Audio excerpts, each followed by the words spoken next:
За сонгон хайрханчуудын хувьд гэр ороолын идэвхтэй бүсэд хамаардаг учраас байгаль экологийн асуудал болоод орон сууцуудын сууц өмчлөгчдийн холбооны асуудлыг мондохгүй олон гомдол саналуудыг хэлж байлаа. Төсөв бүрдүүлэлтийн боломж хомс дүүрэг учраас за альва бүтээн байгуулалт ажилд зарцуулах төсвийн хүрэлцээ муу байдаг тухай бид та бүхэнд мэдээлж байсан. За мөн татврын тухай хуулинд бүх иргэд тэгш эрэхтэй хамрагт гарах чарга юу гэх мэтээр саналаа илэрхийлж байсан юм а. Тэр дундаа залуусын нийгмийн асуудалд анхаарал хандуулж ажиллахыг сонгон хайрхны залуус за өөрсдийн төлөөлөл болсон төрийн түвшээгээсээ хүсэж байсан юм а. Одоо манайд нийгэмд бол байна л да. Эхнэрийнхээ төлбөрийг төлдөг залуучууд маш их байна. Гэтэл бид нар бас энэ татврын хөнгөлтөнд орох боломжгүй гэсэн. Энэ татврын хөнгөлтийн тухай одоо энэ хуулинд өөрчлөлт оруулах тийм асуудал болов энэ хуулинд 70% хувьцаа ингээд өгсөн.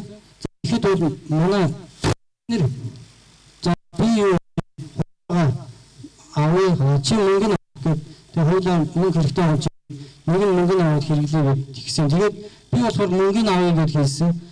Тэгээд тэр одоо надад хувьцаан ч авахгүй мөнгө ч авахгүй болсон. Эхлээд сургуульд ямар ажлын байр, ямар чиглэлээр ойлголт бичих ёстой вэ гэдэг их сайн тодорхойлоод тэрний өөрөнд эсэж авахгүй хүүхэд бол айл олонны хүүхдүүд эсвэл төрөлсдөг.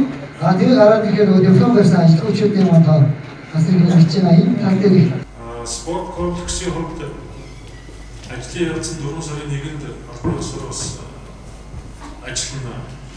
4 сарын 1-нд одоо нэгэн болно. Тэгэхээр 4 сарын 1-ээс албан ёсны одоо бас нээлттэй үйл ажиллагаа эхлээд тийм дээр сонгон хайрханы дүүргийн хөгжих зорилгочдод бас чөлөөт цагаа өөрсдөө бас сонирхсон. Энэ одоо чиглэлээр спортоор бусад одоо зөвлөж хичээлэх боломжтой байна.